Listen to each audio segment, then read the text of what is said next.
અવનવા સમાચાર જોવા માટે અમારી ચેનલને સબસ્ક્રાઈબ કરો, જેથી તમને નવા સમાચાર જાણવા મળે। મળતી વિગત મુજબ જાફરાબાદમાં બજરંગ દળ તથા બજરંગી ભાઈ દ્વારા કબડ્ડી સ્પર્ધાનું આયોજન કરાયું હતું, જેમાં જાફરાબાદ શહેરમાં વિશ્વ હિન્દુ પરિષદ અને બજરંગ દળ બાલોપાસ કેન્દ્ર કાર્યકારી કરી રહ્યું છે। ત્યારે જાફરાબાદ ખારાવાડ ગ્રાઉન્ડ ખાતે જાફરાબાદ શહેર અને ગ્રામ્ય વિસ્તારોની અલગ અલગ 8 જેટલી ટીમ કબડ્ડીનું આયોજન જાફરાબાદ બજરંગ દળના યુવાનો અને રોહિસા ગામના બજરંગ દળના યુવાનો દ્વારા ફાઇનલ કબડ્ડી સ્પર્ધા રમવામાં આવી હતી, જેમાં રોહિસા ગામના યુવાનો ફાઇનલ કબડ્ડી સ્પર્ધામાં વિજેતા થયા હતા। જેમાં વિજેતા થયેલ ટીમને તમામ બજરંગી ભાઈઓને ટ્રોફી અને શિવાજીના ફોટા આપી સન્માનિત કર્યા હતા, જેમાં જાફરાબાદના દરેક સમાજના આગેવાનો, વિશ્વ હિન્દુ પરિષદ, બજરંગ દળ, RSSના કાર્યકરો તેમજ જાફરાબાદ નગરપાલિકાના પ્રમુખ પ્રતિનિધિ, કોળી સમાજ, પટેલ તેમજ ઇતર સમાજના આગેવાનો ઉપસ્થિત રહ્યા હતા। રિપોર્ટર બાબુભાઈ વાઢેર, જાફરાબાદ।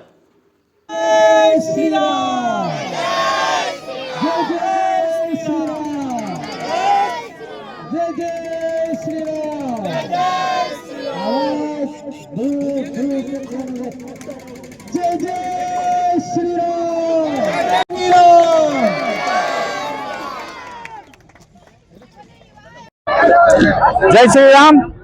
विश्व हिंदू परिषद बजरंग दल जाफराबाद आज रोज 25 तारीखे जाफराबाद में जे अमने उपरथी आदेश प्रमाणे कबड्डी स्पर्धानुं आयोजन कर्युं हतुं, तेमां आपणा जाफराबाद प्रखंडना गामडा रोहिसा, केराळा अने जाफराबाद नगरनी टीमोए 4 टीमोए भाग लीधी। तेमां रोहिसा टीम विजेता थई। रनर्सअप टीम जाफराबादनी हती, तेमने ट्रोफी तथा मोमेंटो आपी सन्मानित कर्या। અને આ કાર્યક્રમમાં મોટી સંખ્યામાં વિશ્વ હિન્દુ પરિષદ બજરંગ દળના બજરંગીઓ ભાઈઓ જોડાણા, જાફરાબાદના આગેવાનો, પત્રકાર મિત્રો તેમજ હરેક સમાજના આગેવાનો પણ અહીંયા પધાર્યા હતા।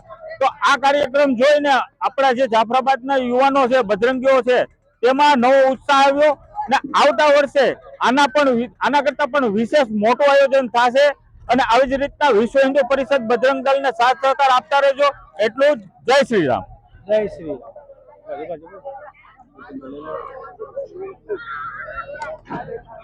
बस।